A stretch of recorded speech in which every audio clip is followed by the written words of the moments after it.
देखिए नेक्स्ट हम बात करते हैं सिक्योरिटी काउंसिल के बारे में, इसके एक्सपेंशन के बारे में। जो आपका जो पुराना जो सिलेबस था उसमें यूनाइटेड नेशन के रिफॉर्म्स की बात इसमें की गई थी, तब भी ये टॉपिक था, लेकिन थोड़ा चेंज करके इसको इसमें सीधे सीधे सिक्योरिटी काउंसिल के एक्सपेंशन की इसमें बात की गई है। तो अब हम सीधा सीधा इसमें सिक्योरिटी काउंसिल में जो बदलाव लाने की बात हो रही है उसके ऊपर ही हम सीधा अपना फोकस करेंगे, और ये काफ़ी इम्पोर्टेंट है। तो देखिए कहने को तो ये कहा जाता है कि यूनाइटेड नेशन जो है ये पूरे विश्व की संस्था है, लेकिन हकीकत ये है कि इसमें सिर्फ 5 स्थायी सदस्य हैं। 193 मेंबर्स में से सिर्फ 5 जो है परमानेंट मेंबर हैं, और ये पांचों परमानेंट मेंबर जो हैं कोई भी जो इम्पोर्टेंट इश्यू है उस पर वीटो का इस्तेमाल करके, वीटो पावर का इस्तेमाल करके किसी भी काम को रोक सकते हैं। ठीक है, कोई भी काम मान लीजिए जो है कोई भी इश्यू यहाँ पर आता है और उस पर अगर एक भी मेंबर, अगर एक भी सदस्य इसका इन पांचों में से अगर वीटो कर दे तो वो काम नहीं हो सकता। तो इस तरीके से हमने देखा कि कोल्ड वॉर के टाइम पर बहुत ज़्यादा जो है वीटो पावर का इस्तेमाल किया गया, और यूनाइटेड नेशन या कहेंगे सिक्योरिटी काउंसिल एक ऐसा अखाड़ा बन गया जहाँ पर ये सुपर पावर जो है अपने फ़ायदे के लिए, अपने अपने संकीर्ण हितों के लिए इसका उपयोग करती रही, लगातार वीटो का इस्तेमाल करती रही। और यूनाइटेड नेशन या कहेंगे सिक्योरिटी काउंसिल जो पीस का जो काम है, पीस की मेंटेन रखने की जो जिम्मेदारी इसको दी गई है, वो काम ये नहीं कर पा रहा था। ठीक है, तो देखिए हालांकि 1965 में इसमें थोड़ा चेंज लाया गया था, सिक्योरिटी काउंसिल को एक्सपेंस किया गया था, इसके मेंबर बढ़ाए गए थे, लेकिन परमानेंट मेंबरों में कोई चेंज नहीं लाया गया। सेकेंड वर्ल्ड वार के बाद में से ये 5 जो सुपर पावर थी जिन्होंने इस युद्ध में जीत हासिल की थी, डम्बल्टन नोक्स में एक कॉन्फ्रेंस हुई थी वीटो के मुद्दे को लेकर। इसमें काफ़ी बहस हुई थी और इसका विरोध किया गया था काफ़ी, लेकिन ये जो सुपर पावर्स थी ये अड़ गई थी कि अगर उनको कोई एक्स्ट्रा पावर अगर नहीं मिली, अगर उनको स्पेशल पावर नहीं मिलती है तो यूएन का हिस्सा नहीं बनेंगे। तो जैसा कि हमने देखा था कि लीग ऑफ नेशन के काफ़ी जो बड़ी जो पावर थी वो मेंबर नहीं थी, अमेरिका उसका मेंबर नहीं था लीग ऑफ नेशन का, और बाद में जो है जर्मनी और इसके अलावा और भी कंट्रियाँ उससे जो है उन्होंने बाहर निकल गई थी। जो यूएसएसआर था उसको भी बाहर निकाल दिया गया था। तो इस तरीके से एक बड़ी संस्था के लिए ये ज़रूरी है कि उसमें जो ख़ास तौर पर जो बड़ी पावर है अगर वो मेंबर नहीं है तो वो संस्था फेल हो जाती है। तो ये संस्था फेल ना हो, यूनाइटेड नेशन फेल ना हो लीग ऑफ नेशन की तरह, इसलिए जो सुपर पावर थी उनकी ये बात मान ली गई, उनको वीटो पावर जो है वो जो उनको दे दिया गया और उनकी भी बात मान ली गई। तो एक मजबूरी थी उस टाइम पर, लेकिन तब से लेकर आज तक बहुत चेंजेस दुनिया में आ चुके हैं। आज विश्व के नक्शे पर अगर हम देखें तो पॉलिटिकल और इकोनॉमिक जो है काफ़ी जो है चेंजेस आ चुके हैं, काफ़ी बदलाव आ चुके हैं। ख़ास तौर पर ब्रिटेन और फ्रांस जिनको वीटो पावर दी गई है, ये किसी भी तरीके से 5 प्रधान देशों में नहीं आते हैं। अगर हम जो है चाहे वो मिलिट्री के रूप में चाहे हम इकोनॉमिकली हम देखें तो सुपर 5 की अगर हम बात करें तो सुपर 5 में ये दोनों देश तो कम से कम नहीं आते हैं। तो ये जो असलियत बदल चुकी है, इसी के साथ में इसको बदलना ज़रूरी हो गया है। इसके अलावा east Asia, south America, Africa, इनके ये जो देश हैं, ठीक है, यहाँ इनमें शामिल जो कंट्रियाँ हैं, इनमें से स्थायी सदस्य के रूप में इनका भी कोई प्रतिनिधित्व नहीं है। तो इन कॉन्टिनेंट की हम बात करें तो यहाँ से भी जो है कोई परमानेंट मेंबर नहीं है, जबकि ये होना चाहिए कि सभी कॉन्टिनेंट को की भागीदारी जो है उसमें होनी चाहिए।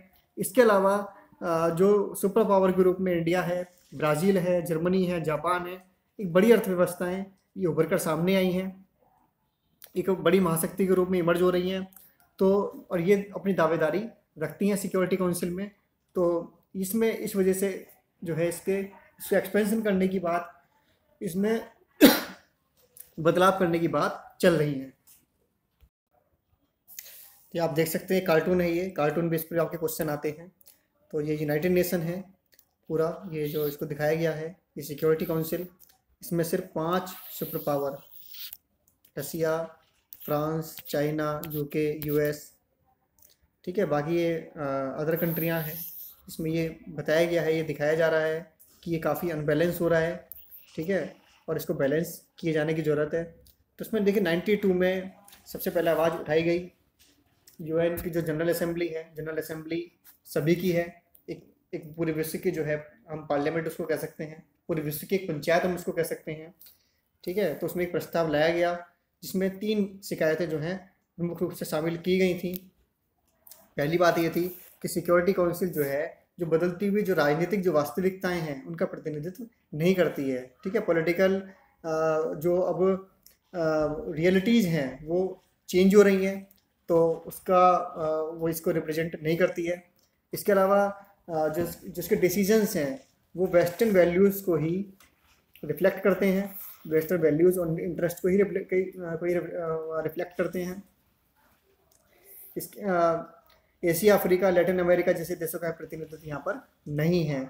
इसके अलावा ये समान प्रतिनिधित्व की बात भी नहीं करती है, इक्विटेबल रिप्रेजेंटेशन यहाँ पर नहीं है, ये क्लियरली ये देखने में आ रहा है।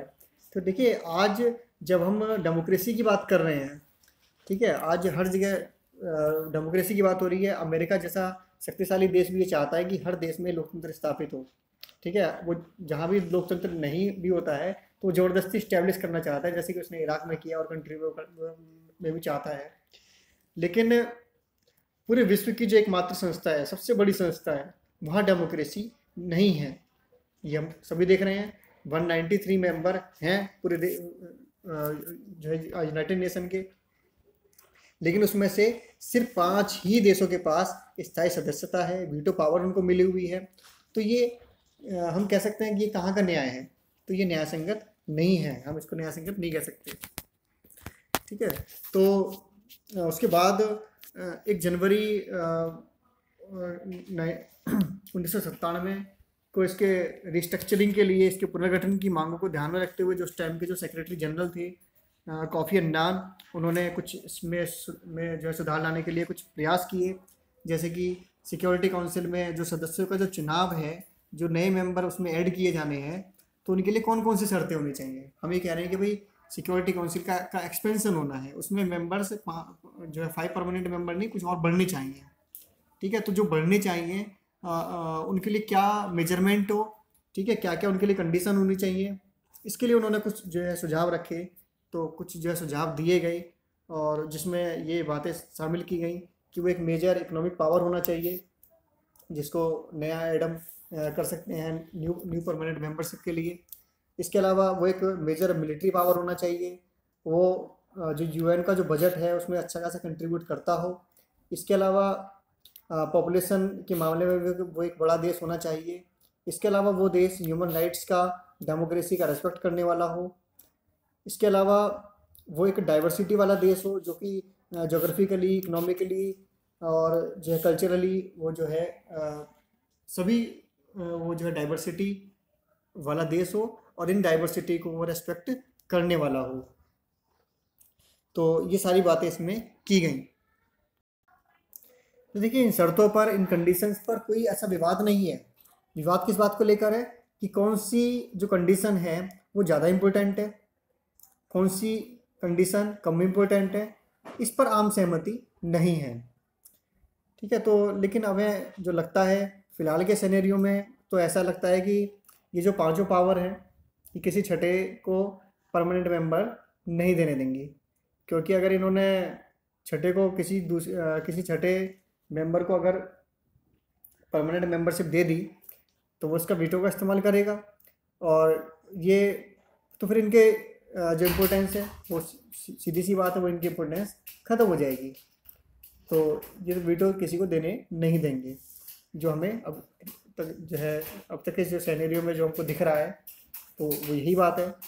देखिए 2005 में G4 जो कंट्री हैं, जब उनके द्वारा ये प्रस्ताव रखा गया था सिक्योरिटी काउंसिल के विस्तार के लिए, इसके एक्सपेंशन के लिए, तो अमेरिका और चीन ने पूरी ताकत लगा दी, पूरा विरोध किया इसका, और जो अफ्रीकी जो कंट्री थी उनके ऊपर पूरा प्रेशर बनाया, ठीक है, ताकि ये जो प्रस्ताव है ये पास ना हो।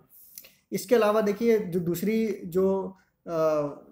जो चैलेंजेस हैं तो वो ये हैं कि हर रीजन में एक कंट्री दूसरे का विरोध कर रही है। जैसे कि हम अपने साउथ एशिया की बात करें तो यहाँ पर जो है पाकिस्तान नहीं चाहता कि इंडिया जो है परमानेंट मेंबर बने, तो ये यहाँ पर जो है विवाद है इस बात को लेकर।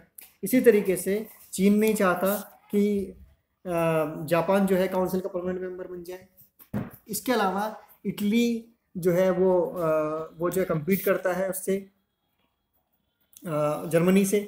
वो चाहता है कि जर्मनी नहीं बल्कि जो है इटली चाहता है कि क्या कहते हैं वो काउंसिल का जो मेंबर बन जाए। इसके अलावा साउथ अमेरिका में जो है अर्जेंटीना नहीं चाहता कि ब्राज़ील जो है वो काउंसिल का मेंबर बन जाए। तो इस तरीके से हर कॉन्टिनेंट में या हर क्षेत्र में जो है एक विवाद की स्थिति देखने को मिल रही है। इसके अलावा अफ्रीकी कंट्रीज़ की अगर हम बात करें तो अफ्रीका में इस बात को पर जो है सहमति नहीं है कि कौन सा देश स्थायी सदस्य के रूप में प्रतिनिधित्व करेगा, ठीक है। तो इस तरीके से हम ये कह सकते हैं कि ये जो कॉन्फ्लिक्ट्स हैं ये जो है आड़े आ रहे हैं। इसके अलावा यूएनएससी में जो है यूनाइटेड नेशन सिक्योरिटी काउंसिल में परमानेंट मेंबरशिप के लिए कोई ऐसा पैरामीटर नहीं है ना, कि यूनाइटेड नेशन जब बना कि भाई तब कोई ऐसी कोई कंडीशन बना दी हो, जैसे आर्टिकल्स दिए हुए हैं किसी आर्टिकल्स में ऐसा कोई जो है पैरामीटर बताया गया हो कि ये पैरामीटर को फुलफिल करने वाली कंट्री जो है परमानेंट मेंबर बन सकती हैं, तो कोई ऐसा पैरामीटर यूनाइटेड नेशन के चार्टर में नहीं है, ठीक है। तो ये भी एक जो है एक अपने आप में जो है बड़ी प्रॉब्लम है। इसके अलावा अन्य पहलू ये भी है कि अगर इसमें मेंबर बैठते हैं, मान लीजिए ज़्यादा नंबर इसमें अगर मेंबर इसमें बढ़ जाते हैं तो इसकी जो फंक्शनिंग है वो जो है एफिशिएंट नहीं होगी। उसके जो काम करने की जो दक्षता है, जो उसके काम करने के जो तरीके हैं उसमें गिरावट आ सकती है, क्योंकि जो फैसले हैं वो जितने कम से कम होंगे, ठीक है। हम आपस में अगर लोगों की बात करें, मान लीजिए एक आदमी डिसीजन लेने वाला है तो डिसीजन अच्छा होगा, जहाँ दो हो जाएंगे थोड़ा डिसीजन ठीक नहीं होगा। लेकिन जहाँ मेंबर्स बढ़ते चले जाएंगे तो क्या होगा, वहाँ पर डिस्प्यूशन होगा आपस में, ठीक है। तो वहाँ पर फाइनल डिसीजन पर पहुँचने में टाइम लगेगा, ठीक है, और वहाँ पर जो प्रॉब्लम क्रिएट होती हैं। तो ये भी कहा जाता है कि 5 में से अगर मेंबर बढ़ जाते हैं, मान लीजिए 15-20 हो जाते हैं, तो ये भी जो है प्रॉब्लम आगे जो है बनेगी, क्रिएट होगी कि कोई भी जो है जो फैसला जो है शॉर्ट टाइम में लिए जाना है तो वो नहीं हो पाएगा। तो इस तरीके की बातें भी हुई हैं, ठीक है। इसके अलावा भारत के बारे में बात कर लेते हैं। जो यूएन में जो रिफॉर्म्स की बात हो रही है, तो भारत की जो दावेदारी है, ठीक है, तो भारत की दावेदारी ऐसे ही नहीं है, उसके बहुत अपने आधार हैं। जिन शर्तों की हमने बात की थी कि ये सजेशन दिए गए थे, वो सभी सजेशन भारत के संदर्भ में पूरे खरे उतरते हैं। भारत इन कंडीशन पर पूरी तरीके से खरा उतरता है, ठीक है। अगर हम पॉपुलेशन की बात करें तो भारत जो है दूसरा सबसे बड़ी आबादी वाला देश है, ठीक है, तो ये भारत के फेवर में है। इसके अलावा दुनिया का सबसे बड़ा लोकतांत्रिक देश जो है भारत है। It is the world largest democratic country, ठीक है। तो ये कंडीशन भी भारत के फेवर में है। इसके अलावा भारत हमेशा से यूनाइटेड नेशन की एक्टिविटीज़ जो है उनमें पार्टिसिपेट करता रहा है। भारत ने अपने जो सैनिक हैं, जो अपनी मिलिट्री है, वो यूनाइटेड नेशन की जो पीस कीपिंग फोर्स है उनमें भेजा है। और इसके अलावा भारत जो है हमेशा से यूनाइटेड नेशन में फाइनेंशियली भी कंट्रीब्यूशन करता रहा है, जो अपना वित्तीय जो योगदान है वो भी देता रहा है।